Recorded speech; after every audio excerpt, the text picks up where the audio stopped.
David Chen pulled his uniform straight as the transport shuttle doors opened with a soft hiss. The smell hit him first. A strange mix of recycled air, metal polish, and something that reminded him of burnt cinnamon. Around him, dozens of alien cadets moved through the docking bay with practiced ease. Their conversations created a symphony of clicks, whistles, and sounds his human ears could barely process. The Galactic Naval Academy stretched out before him like a small city floating in space. Through the massive viewing windows, he could see stars scattered across the black canvas of space. Like diamonds on velvet, ships of every size and shape moved in carefully choreographed patterns around the station. Some looked like nothing he had ever seen before. Organic curves that seemed grown rather than built. Others with geometric precision that hurt to look at directly. "Human cadets report to Processing Station 7, announced a voice through the speakers. The translator in David's ear converted the alien words into English with a slight delay that made everything feel surreal. David shouldered his bag and followed the signs. Other cadets gave him curious looks as he passed. Some pointed and whispered to their companions. A few stared openly as if he were some exotic animal in a zoo. He kept his face neutral and his eyes forward. His father had warned him this would happen. At Processing Station 7, a tall figure with scaled green skin and 4 eyes examined a holographic display. Commander Thrall looked up as David approached. The alien's vertical pupils dilated slightly as they focused on him. "Cadet Chen, David, from Earth Sector 7, Thrall said, consulting his display. "You are the third human to attend this academy in our 847-year history." "Yes, sir," David replied, keeping his voice steady. "The first human graduated 2 years ago, finished middle of his class. Respectable for a species so new to space travel." Thrall's tone suggested this was generous praise. "The second withdrew after 6 months. Could not adapt to our training methods," David nodded. He had heard about both cadets. The first now served on a small patrol vessel near the outer rim. The second had returned to Earth and worked in a supply depot. "Your species joined the Federation only 15 years ago," Thrall continued. "Most species here have been members for centuries, some for millennia. You will find the academic and physical standards challenging." "I understand, sir." Thrall handed him a small device. "Your room assignment and class schedule. Training begins at 0600 tomorrow. Do not be late." David took the device and made his way through the academy corridors. The walls displayed scrolling text in dozens of languages. Holographic displays showed battle formations and tactical exercises. Everything seemed designed for beings much larger or smaller than humans. He had to duck under some doorways and stretch to reach others. His quarters were small but functional. A bed, desk, and storage unit filled most of the space. The walls were bare metal, painted in the academy's blue and silver colors. A small window looked out at the training areas where he could see cadets practicing in zero-gravity chambers. As he unpacked his few belongings, his door chimed. 3 alien cadets stood in the hallway when it opened. The one in front was tall and thin, with 4 arms and an exoskeleton that gleamed like polished metal. His species was called Varanti, David remembered from his preparation materials. Behind him stood 2 others, one short and purple with large black eyes, another covered in fur with pointed ears. "So you are the new human," the tall one said. His voice had a clicking quality that the translator couldn't quite smooth out. "I am Brix, top of our training class for 3 consecutive months. David Chen," David replied. Brix's 4 arms moved in what might have been a shrug. "I have studied your species. Physically weak, slow reflexes, poor natural armor. It is remarkable that you developed space travel at all." The purple cadet giggled, a sound like bubbles popping. "Near herd humans cannot even see properly in low light. How do you function in space?" "We adapt," David said simply. "Adapt," Brix repeated, his mandibles clicking in what might have been laughter. "Yes, I suppose you must. Though I wonder how long that adaptation will last here. Our training is designed for warriors, not, what is the word, tourists."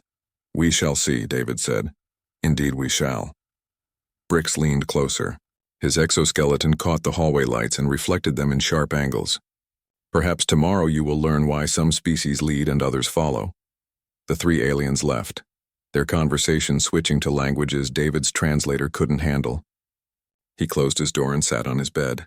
Through his window, he watched alien cadets practicing combat maneuvers in the zero-gravity chamber. They moved with grace and speed that seemed impossible. Brix was among them, his 4 arms allowing him to attack and defend simultaneously, while his exoskeleton protected him from impacts that would have seriously injured a human. David opened his class schedule. Combat training, tactical analysis, fleet operations, and xenobiology filled his days for the next 6 months. The academic standards were clearly designed for minds that processed information differently than humans. The physical requirements assumed capabilities his species simply didn't possess. He thought about his father's words before he left Earth. "You're not going there to prove humans are the strongest or the fastest," he had said. "You're going to prove we belong." Outside his window, Brix completed a complex maneuver that left his sparring partner disoriented and defeated. The other cadets watching the display cheered and clicked their approval. Brix gestured toward David's window and said something that made the group laugh. David turned away from the window and pulled out his study materials. Tomorrow would be his first real day at the academy. He had 6 months to prove that humanity deserved its place among the stars. Looking at the advanced tactical theories and combat techniques he was expected to master, he wondered if 6 months would be enough. But humans had always been good at proving others wrong. They had gone from barely leaving their planet to joining a galactic federation in just 50 years. Perhaps that adaptation Brix mocked would be more useful than the alien cadet realized. David opened his first textbook and began to read. Outside, the alien cadets continued their training, their movements fluid and deadly. Tomorrow he would have to find a way to compete with that. Tonight he would learn everything he could about how they thought, how they moved, and how they fought. The stars outside his window seemed to watch and wait. 3 weeks had passed since David's arrival, and the whispers followed him everywhere. In the dining hall, cadets from a dozen different species would stop their conversations when he approached. During combat classes, his struggles with the equipment designed for alien physiology provided endless entertainment. Even his successes in theoretical courses were dismissed as mere book learning. Brix had made himself the unofficial spokesman for this mockery. Every stumble David made during physical training became a story that spread through the academy. Every time David needed help reaching controls designed for taller species or required different equipment, Brix was there to point it out to anyone who would listen. "The human cannot even use our simulation pods properly," Brix announced during lunch, his voice carrying across the dining hall. "Yesterday in stellar navigation he needed a booster seat like a juvenile." Nervous laughter rippled through the nearby tables. David continued eating his meal, a synthetic protein that tasted vaguely like chicken. He had learned not to respond to Brix's provocations. Engagement only encouraged the Varanti cadet and provided him with more material. Nira, the purple telepath, leaned toward her friends. "I sense frustration from the human. Perhaps he realizes he does not belong here." David felt the weight of dozens of eyes on him. Species that had been traveling between stars for thousands of years watched the newcomer with mixture of curiosity and contempt. Humans had been lucky, they believed. A cosmic accident had led them to discover faster-than-light travel. They had no business trying to play with the established powers of the galaxy. "I have an idea," Brix said, standing up from his table. His 4 arms moved independently as he gestured, each motion precise and controlled. "Perhaps it is time for a practical demonstration." The dining hall grew quiet. Even cadets from other sections turned to watch. Brix's challenges had become entertainment for the entire academy over the past weeks. "Human," Brix called out, his voice echoing in the sudden silence. "Tomorrow we have zero-gravity combat simulation. I challenge you to face me in front of our class." David looked up from his meal. Around him, alien faces showed various expressions of anticipation. Some looked excited at the prospect of entertainment. Others appeared concerned, though he couldn't tell if their worry was for him or for the Academy's reputation. "Combat simulation is usually done in pairs of similar capability," David said calmly. "Yes, which is why I am offering you this opportunity," Brix replied. His mandibles clicked in what passed for a smile among his species. "Unless you feel you're not ready for real training." The implication hung in the air like a poisonous cloud. If David declined, he would confirm every suspicion about human weakness. If he accepted, he would likely face public humiliation that would make his remaining months at the Academy unbearable. "What are the parameters?" David asked. Brix's eyes gleamed. Standard asteroid field navigation with hostile targets. 15-minute time limit. Scoring based on targets eliminated, damage sustained, and navigation efficiency. David nodded slowly. The zero-gravity combat simulation was designed to test everything a cadet had learned about space warfare. It required physical agility, tactical thinking, and split-second decision-making. Brix's species had evolved in low-gravity environments. His forearms and natural exoskeleton gave him advantages that would be impossible for a human to match in direct competition. Commander Thrall would have to approve, David said. I will speak with him after lunch, Brix replied confidently. The dining hall erupted in excited conversation as cadets discussed the upcoming match. Several began taking bets on how quickly Brix would defeat the human. Others debated whether David would even show up for the challenge. David finished his meal in relative peace as attention shifted away from him toward discussions of the contest. He cleared his tray and walked toward the library, passing groups of cadets who fell silent as he approached and resumed talking once he passed. In the library, he accessed the Academy's database and pulled up everything available about zero-gravity combat techniques. The files contained centuries of tactical development by species who had been fighting in space since before humans had discovered agriculture. Combat maneuvers that took advantage of alien physiology filled screen after screen. He studied Brix's species in particular. Ferranti had evolved on a low-gravity world with frequent asteroid impacts. Their exoskeletons could withstand tremendous pressure, and their forearms allowed them to manipulate tools and weapons while maintaining defensive positions. In zero-gravity, they could use all four limbs for movement, while their armored bodies absorbed impacts that would disable other species. The simulation records showed Brix's previous performances. His movements were fluid and efficient. He eliminated targets with mechanical precision while avoiding damage through superior agility. His scores placed him in the top 5% of all cadets who had ever used the simulation. David scrolled through human performance data from other academies and training facilities. The records were sparse, covering only a few dozen individuals. Human scores clustered in the lower middle ranges. Respectable but not exceptional. Nothing that suggested a human could compete with the Academy's top performers. As evening approached, word came that Commander Thrall had approved the challenge. The simulation would take place the following afternoon, during the regular combat training period. All cadets from David's section would be required to attend, and others would be permitted to observe. David spent the night studying the asteroid field simulation in detail. The program generated random configurations of debris and targets that required navigation through three-dimensional space, while under fire from automated defense systems. Success demanded not just physical capability, but tactical awareness and adaptive thinking. The next morning, nervous energy filled the Academy. Cadets who had never spoken to David approached him with advice or encouragement. Most seemed to expect his defeat, but hoped he would at least put up a respectable fight for the honor of their section. You do not have to do this, Nira said, as they walked toward the simulation chamber. Brix is being cruel. No one would think less of you for withdrawing. Yes, they would, David replied, and they would be right to. The simulation chamber was packed with observers. Cadets lined the viewing galleries while instructors occupied the control booth. Commander Thrall watched from his position near the entrance, his four eyes unreadable. Brix entered the chamber first, his exoskeleton gleaming under the bright lights. He moved through his warm-up routine with practiced ease, each motion demonstrating the physical superiority that had made him the Academy's star cadet. David followed, drawing stares and whispered comments from the crowd. His human form looked fragile next to Brix's armored perfection. The simulation suit fit awkwardly over his softer biology, and the control interfaces required him to stretch to reach several important functions. Ready, cadets? Commander Thrall's voice came through the speakers. Both cadets moved to their starting positions as the chamber transformed around them. Holographic asteroids materialized in the air while gravity generators created a perfect zero-G environment. Target drones activated and began their patrol patterns through the simulated debris field.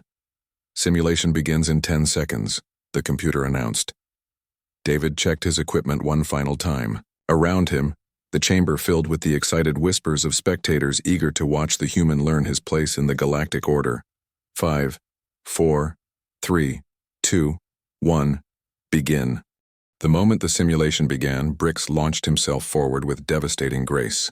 His forearms worked in perfect coordination, using handholds on the artificial asteroids to propel himself through the three-dimensional maze, while his weapon systems tracked and eliminated targets with mechanical precision.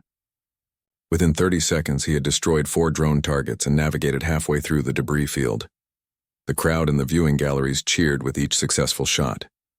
Brix's movements were poetry in motion, a display of evolutionary perfection adapted for exactly this type of combat. His exoskeleton absorbed impacts from debris without slowing him down, and his multiple limbs allowed him to attack, defend, and navigate simultaneously. David pushed off from his starting position more cautiously. His single pair of arms felt clumsy as he tried to balance movement and weapon control. His first shot at a patrol drone missed completely, the energy blast sailing harmlessly into the simulation boundary. Laughter rippled through the spectators. "The human moves like he is underwater," someone called. "Out. Perhaps he should return to his planet's oceans," another voice added. Brix eliminated his 6th target and spared a moment to look back at David's position. The human was struggling to maintain orientation after rebounding off an asteroid at an awkward angle. It would be over in minutes at this rate, but David wasn't trying to match Brix's approach anymore. Instead of fighting the physics of zero-gravity movement, he stopped fighting altogether. He found a stable position wedged between 2 large asteroids and began to observe. For 90 seconds, he watched Brix's patterns. The Varanti moved with instinctive efficiency, but instinct created predictability. Brix approached each target cluster using the most direct route possible. His superior agility allowed him to overwhelm the drone defenses through speed and multiple attack angles. David began to notice something else. The drones operated on programmed patrol routes designed to test cadet responses to various tactical situations. But they were still just programs following algorithms. They adapted to direct assault tactics but seemed less prepared for unconventional approaches. While Brix continued his impressive display, David started moving again. This time he didn't try to match alien agility. Instead, he used momentum more carefully, calculating angles and rebounds that would carry him exactly where he wanted to go, with minimal energy expenditure. His first success came from an unexpected direction. Instead of attacking a drone head-on, David positioned himself behind a large asteroid and waited. When the patrol drone rounded the obstacle following its programmed route, David eliminated it with a single precise shot. "Lucky shot," Brix called out, not slowing his own assault. But David's next elimination wasn't luck. He had noticed that the drone's sensors had slight delays when tracking targets that moved behind obstacles. By using the asteroids as cover and timing his movements to exploit these sensor gaps, he could engage targets that had no time to respond effectively. The crowd grew quieter as David's score began to climb. His method was completely different from anything they had seen before. Where other cadets relied on physical superiority or technological advantages, the human seemed to be thinking his way through the problem. "He is using the simulation environment against itself," Commander Thrall observed from the control booth. Brix's score remained higher, but the gap was closing. More concerning for the Varanti cadet, David's approach was becoming more sophisticated with each passing minute. The human was learning and adapting in real time. David discovered that he could use asteroid rotation to his advantage. The simulated debris tumbled through space following realistic physics. By timing his movements to match these rotations, he could travel significant distances with minimal energy, while staying hidden from drone sensors. Brix noticed the changing dynamics and increased his pace. His natural advantages were overwhelming in direct combat, but David wasn't engaging in direct combat. The human was turning the entire simulation into a puzzle to be solved rather than a battle to be won. "Fight like a warrior, not a coward," Brix shouted across the chamber. David didn't respond. He had found something interesting in the drone programming. The automated targets were designed to challenge individual cadets, but they weren't prepared for someone who could predict their patrol patterns several moves in advance. While Brix exhausted himself maintaining his furious pace, David began setting traps. He would damage asteroids in ways that created debris clouds, then position himself so that approaching drones would have to navigate through these hazards while he waited in ambush. The viewing galleries fell silent as David eliminated 3 targets in rapid succession using this technique. His total score was approaching Brix's despite having started much slower. Impossible, Nira whispered. How can he predict their movements so precisely? David had noticed something that his alien classmates missed. The drone's patrol patterns weren't random. They followed mathematical sequences designed to test different tactical responses. But humans had been pattern-matching predators long before they reached for the stars. David's brain was built to find hidden connections and exploit them. Brix realized the danger with 3 minutes remaining in the simulation. His early dominance was being erased by the humans' unconventional tactics. Worse, David seemed to be gaining confidence and speed as the simulation progressed. The Varanti cadet abandoned his methodical approach and began taking greater risks. His forearms worked frantically as he pushed himself to maintain his lead through sheer aggression. But aggression without careful planning led to mistakes. David watched Brix's increasingly desperate movements and began to understand something crucial about his opponent. Brix was brilliant at executing textbook maneuvers, but he became predictable when under pressure. The alien's natural advantages had always been enough to overcome any challenge, so he had never learned to adapt when those advantages weren't sufficient. With 2 minutes remaining, David made his move. He had spent the simulation learning not just the drone patterns, but Brix's responses to various situations. The human positioned himself in a cluster of asteroids that contained the simulation's most valuable targets, the ones worth triple points. Brix saw the opportunity and moved to intercept, exactly as David had predicted. The Varanti cadet's approach was textbook perfect, using his forearms to navigate through the debris while maintaining weapon readiness. But David had turned the asteroid cluster into a trap. His careful positioning of debris clouds and his understanding of the patrol drone routes created a situation where Brix's superior agility became a liability. The faster the alien moved, the more likely he was to trigger the carefully arranged chaos that David had prepared. The final 2 minutes of the simulation would determine everything. David had proven that human methods could compete with alien superiority, but now he had to prove they could win. Brix launched himself toward the high-value target cluster with desperate determination. His forearms propelled him through the debris field at maximum speed, each movement burning precious energy reserves. The Varanti cadet could see victory slipping away as David's unconventional tactics continued to close the scoring gap. The asteroid cluster ahead contained 6 targets worth triple points each. Eliminating even half of them would secure Brix's victory and restore the natural order that everyone expected. His exoskeleton gleamed as he spun through a complex maneuver designed to approach the targets from multiple angles simultaneously. David watched from his concealed position, counting down the seconds until Brix triggered the trap. The human had spent precious time arranging debris clouds and calculating patrol drone timing, but now everything depended on precise execution. Brix entered the cluster at full speed, his weapon systems tracking toward the first high-value target. His confidence returned as muscle memory took over. This was what he had trained for, the kind of direct assault that played to every advantage his species possessed. The first shot eliminated its target perfectly. Brix used the recoil to redirect toward the second target, his forearms working in harmony to control his trajectory. The crowd in the viewing galleries began to cheer, sensing that normal order was about to be restored. But David had predicted this exact sequence. As Brix moved toward the second target, his path took him directly through the debris cloud that David had created by damaging a large asteroid 5 minutes earlier. The Varanti cadet's sensors couldn't track through the floating particles, and his speed made course corrections impossible.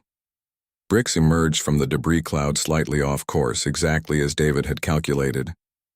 The small deviation put him in the patrol path of 2 drones that had been approaching from different directions. Suddenly, instead of hunting stationary targets, Brix found himself under attack.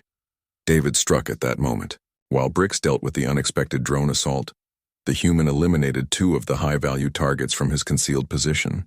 His shots were precise and unhurried, taking advantage of the chaos to score points while his opponent was distracted. Clever, Commander Thrall murmured in the control booth. Brix's frustration became visible as he realized what had happened. The human had manipulated the entire tactical situation to create an ambush, instead of relying on superior physical capabilities. David had used prediction and planning to turn Brix's strengths against him. The Varanti cadet eliminated the attacking drones with angry efficiency, but valuable seconds had been lost. Worse, his energy reserves were depleting rapidly from the high-speed maneuvers. David's patient approach was beginning to pay dividends as the simulation entered its final phase. With 60 seconds remaining, the scores were nearly equal. David had overcome a seemingly impossible deficit through tactics that no one in the Academy had ever seen before. The viewing galleries buzzed with excitement and confusion as spectators tried to understand what they were witnessing. Brix made a desperate decision. 4 high-value targets remained in the cluster, along with several standard targets scattered throughout the debris field. A conventional approach would require careful navigation and precise shooting, but conventional tactics had failed him against the human's psychological warfare. Instead, Brix attempted something spectacular. Using all 4 arms for propulsion, he launched himself in a high-speed spiral that would take him past all remaining targets in a single devastating pass. If successful, the maneuver would demonstrate the kind of superiority that alien species expected to see. David saw the attempt beginning and felt a moment of genuine admiration. Brix's plan was brilliant and would have been impossible for any human to execute. The coordination required to maintain accuracy while spinning through 3-dimensional space at high speed was beyond human physical capabilities. But David had learned something important about Brix over the past 14 minutes. The alien cadet was most vulnerable when he committed fully to a course of action. Once Brix began a complex maneuver, his pride prevented him from adapting if conditions changed. David triggered the second part of his trap. Throughout the simulation, he had been making small modifications to asteroid positions, nothing dramatic enough to alert the scoring system, but enough to alter the physics of how objects moved through the debris field. As Brix began his spectacular spinning assault, David eliminated one carefully chosen piece of debris. The destroyed asteroid had been providing gravitational balance for 3 others. Without it, they began drifting into Brix's projected flight path. The movement was gradual but inevitable, and Brix was too committed to his high-speed maneuver to notice until it was too late. Brix struck the drifting asteroid at full speed. His exoskeleton protected him from serious injury, but the impact sent him tumbling out of control. His carefully planned attack dissolved into chaos as he spun helplessly through the debris field. David eliminated the remaining high-value targets with methodical precision, while Brix struggled to regain orientation. Each shot was carefully aimed and timed, demonstrating the kind of patience that came naturally to human hunters but seemed alien to species that had evolved different survival strategies. 10 seconds remaining, the computer announced. Brix managed to stabilize himself and desperately fired at the nearest target. His shot connected, but it was too little and too late. The simulation ended with David holding a narrow but decisive victory. Silence filled the viewing galleries. For several heartbeats, no one moved or spoke. The impossible had happened. A human had defeated the Academy's top cadet using methods that defied everything they thought they knew about combat. Commander Thrall's voice broke the silence. Final scores: Cadet Brix, 87 points. Cadet Chen, 91 points. The announcement triggered an explosion of conversation. Cadets from dozen species talked rapidly in their native languages, trying to process what they had witnessed. Several demanded to review the simulation recordings, convinced that some kind of error had occurred. Brix floated motionless in the chamber's center, staring at David with an expression that mixed disbelief with something approaching respect. His 4 arms hung limply at his sides as the reality of defeat settled over him. David removed his simulation helmet and looked around at the crowd of alien faces.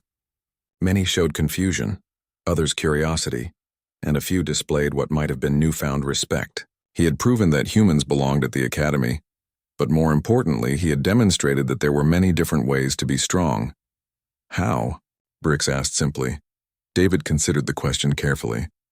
Your species evolved to be perfect warriors, he said finally. Mine evolved to be survivors. Sometimes that makes all the difference. The words carried clearly through the chamber's communication system. In the viewing galleries, alien cadets began to reconsider everything they thought they knew about the newest members of the galactic community. The human had won through methods none of them had ever considered. Perhaps there was more to learn from Earth's children than anyone had imagined. The Academy's main computer core hummed with unusual activity, as every instructor accessed the simulation recordings. What had started as entertainment had become the most analyzed training exercise in the institution's 800-year history. Frame by frame, the instructors dissected David's victory, trying to understand tactics that seemed to violate established military doctrine. Commander Thrall sat in his office surrounded by holographic displays showing different angles of the combat simulation. His 4 eyes tracked independently as he examined David's movements for the 7th time. Each viewing revealed new layers of complexity in what had initially appeared to be simple human luck. Computer, highlight all instances where Cadet Chen modified the debris field environment, Thrall commanded. The display illuminated 17 separate actions where David had made subtle changes to asteroid positions, debris clouds, and patrol drone routes. Individually, each modification seemed insignificant. Together, they had created a web of cause and effect that trapped bricks as surely as any physical snare. Remarkable, Thrall muttered. He was fighting the simulation's programming, not just the opponent. Word of David's victory had spread beyond the Academy within hours. Fleet Command requested copies of the simulation data. Military analysts from a dozen species began studying the humans' unconventional approach. The cadet who had been dismissed as physically inadequate had inadvertently challenged fundamental assumptions about space combat. In the Academy's dining hall, conversations buzzed with new energy. Cadets who had ignored David for weeks now studied his every movement. Some approached him directly with questions about human tactical thinking. Others observed from a distance, trying to understand how a primitive species had produced such sophisticated strategic concepts. "I still do not comprehend it," Nira said, settling her tray across from David at lunch. "Your movements seemed random at first. How did you predict the drone pattern so precisely?" David finished chewing before answering. "Your species are telepathic, right? You can sense thoughts and emotions directly. Yes, within a limited range, humans can't do that. We had to develop other ways to understand what others were thinking. We learned to read body language, vocal patterns, and behavioral cues. We became very good at predicting what someone would do next based on what they had done before. But the drones were not alive. They had no thoughts to read. No, but they had programming. Patterns. Humans spent thousands of years hunting animals much faster and stronger than we were. We survived by learning to think like our prey, to predict where they would go next." David gestured toward the viewing windows where combat training continued. The drones followed algorithms. Once I understood the patterns, I could predict their movements. Nira's large eyes widened with understanding. "You were hunting them." "In a way, yes." Their conversation was interrupted by the arrival of a tall, silver-skinned cadet from the advanced tactical programs. Rax belonged to a species that had been designing military strategies for 3 millennia. His people were considered among the galaxy's finest strategic minds. "Human," Rax said, his voice carrying harmonics that suggested deep thought. "I have studied your simulation performance. Your tactical approach violates several established principles of space combat doctrine." "I'm sorry if I broke any rules," David replied carefully. "You misunderstand. You did not break rules. You demonstrated that our rules were incomplete." Rax activated a small holographic projector and displayed a tactical analysis. "Standard doctrine emphasizes direct engagement using superior force or technology.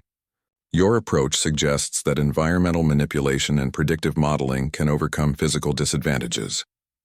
Other cadets gathered around their table as Rax continued his analysis. "Your species appears to possess cognitive advantages that we have not properly evaluated. Pattern recognition, adaptive thinking, and what you might call psychological warfare." "We just call it survival," David said. "Yes, but survival using methods that could revolutionize fleet tactics. I request permission to study your approaches in greater detail." David found himself at the center of an impromptu study group. Cadets from multiple species wanted to understand human strategic thinking. Questions came rapidly, covering everything from his decision-making process to the cultural background that had shaped his approach. Commander Thrall appeared at the edge of the gathering, observing the interaction with interest. "Cadet Chen, please report to my office when you have finished your meal." The crowd of cadets dispersed reluctantly as David made his way to the command section. Thrall's office contained displays showing tactical scenarios from across the galaxy. Battle formations that had been developed over centuries decorated the walls in careful detail. "Sit," Thrall commanded, gesturing toward a chair that adjusted automatically to accommodate David's human proportions. "I have been reviewing your simulation performance with the senior faculty. We have concluded that your victory was not accidental." "No, sir. I had a plan." "Indeed. A plan that suggests your species possesses strategic capabilities that our evaluation protocols failed to identify." Thrall activated a large display showing David's simulation from multiple angles. "You demonstrated 3 distinct advantages: superior pattern recognition, adaptive tactical thinking, and what appears to be natural psychological warfare instincts." David remained silent, unsure how to respond. These capabilities could prove valuable to the Federation fleet. However, they also raise questions about human integration into our existing command structures. Thrall paused, considering his words carefully. "How many other humans possess similar strategic thinking?" "I don't know, sir. I'm not particularly special among my people." Thrall's vertical pupils dilated slightly. "That is what concerns me. If you represent average human capability, then we have significantly underestimated your species' potential contributions to galactic defense." The commander activated another display, showing fleet deployment patterns across Federation space. "Our current strategies rely heavily on technological superiority and direct force application. Your simulation suggests that alternative approaches might prove more effective against certain threats." "What kind of threats, sir?" "The kind that have been troubling our border regions for the past decade. Enemies that use unconventional tactics and avoid direct confrontation." Thrall studied David carefully. "Perhaps it is time for the Academy to incorporate human strategic concepts into our standard curriculum." David felt a weight settling on his shoulders that had nothing to do with gravity. His simple desire to prove that humans belonged had apparently opened questions about how the entire galaxy approached warfare. "There will be changes," Thrall continued. "Your simulation performance will be studied by every major military academy in Federation space. Other human cadets will be recruited for advanced tactical programs. The methods you demonstrated today may influence how we train officers for generations to come." Through the office windows, David could see alien cadets practicing conventional combat techniques in the training chambers. Soon they would all be learning new approaches based on human survival instincts developed over millions of years of evolution. The Academy would never be the same, neither would he. 5 years had transformed everything at the Galactic Naval Academy. The pristine corridors that once displayed only traditional alien battle formations now featured holographic exhibits showing human tactical innovations. Recruitment officers from across Federation space competed to attract cadets who had trained in the new integrated programs that combined alien technological superiority with human strategic thinking. Lieutenant Commander David Chen stood in the observation deck above the main simulation chamber, watching a group of first-year cadets prepare for their mandatory Human Adaptive Protocol examination. The same chamber where he had faced bricks now hosted the Academy's most important training exercise. Every cadet, regardless of species, had to demonstrate competency in unconventional tactical thinking before advancing to their second year. Below, a young Kalari cadet with blue scales and natural armor faced off against the simulation that had made David famous. The program had been modified over the years, but its core challenge remained the same: succeed through adaptation rather than brute force. "She is struggling," observed Captain Rax, joining David at the observation window. The silver-skinned strategist had become one of the Academy's leading experts on integrated tactics after years of studying human methods. Her species relies too heavily on their natural defensive capabilities. David watched the Kalari cadet attempt to bulldoze through the debris field using her armor to absorb impacts. It was the same mistake that dozens of cadets made every semester. "She'll figure it out. They always do, eventually, though not all adapt as quickly as you did." Rax consulted his datapad. "Simulation completion rates have improved by 40% since the protocol was implemented. More importantly, innovative thinking scores across all subjects have increased dramatically. The changes extended far beyond the Academy. Federation fleet tactics had evolved to incorporate human strategic concepts, leading to significant victories against enemies that had previously seemed unstoppable." Ships designed by multiple species working together achieved capabilities that no single civilization could have created alone. David's personal transformation had been equally dramatic. At 19, he had been desperate to prove that humans belonged among the stars. At 24, he was the youngest lieutenant commander in Federation history, and advisor to 3 different fleet commands. His simulation victory had opened doors he never could have imagined. "The Chancellor wants to see you," Rax continued. "Something about a new assignment." David nodded but didn't move from the window. The Kalari cadet had finally stopped trying to force her way through the obstacles and was beginning to observe the patterns. It was always fascinating to watch the moment when someone realized that intelligence could overcome physical limitations. His communicator chirped with an incoming message. The text made him smile. "Cadet Brix reporting for duty, sir. Request permission to join your advanced tactical program." The irony was complete. Brix had left the academy after his defeat, returning to his homeworld in shame. But the Varanti government had recognized the value of human tactical concepts and sent him back to study, under the being who had humiliated him. It had taken 2 years for Brix to request admission to David's special programs.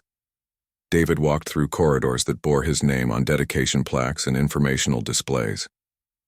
The Chen Tactical Innovation Center occupied an entire section of the academy, staffed by instructors from a dozen species who studied human strategic concepts. Students from across the galaxy competed for admission to programs that taught adaptive thinking and environmental manipulation. In his office, David found the orders that would take him to his next assignment. Fleet Command wanted him to establish similar training programs at military academies throughout Federation space. The human approach to warfare had proven so effective that every major power wanted to incorporate it into their doctrine. But first, he had a meeting with an old acquaintance. Brix waited in the reception area outside David's office, his forearms held in a posture that conveyed respect among his species. The years had changed him.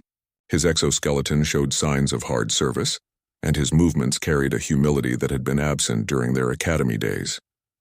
"Commander," Brix said as David approached, "thank you for accepting my application." "It's good to see you again," David replied, gesturing toward his office. "Though I have to admit I'm curious why you want to study human tactics." Brix settled into a chair designed for his species' proportions. "After our simulation, I returned home convinced that I had been cheated somehow. I spent months analyzing your victory, trying to find the error or trick that had allowed you to win. Did you find one?" "Yes, the error was mine. I had assumed that superior physical capability automatically translated to tactical superiority. Your victory taught me that there are many different kinds of strength." David poured synthetic beverages for both of them, a ritual that had become common in diplomatic meetings between species. "What changed your mind about studying with us?" "My government assigned me to a border patrol unit facing unconventional enemies. Traditional tactics failed repeatedly until our commander began implementing strategies based on your simulation. We achieved success rates that would have been impossible using standard doctrine."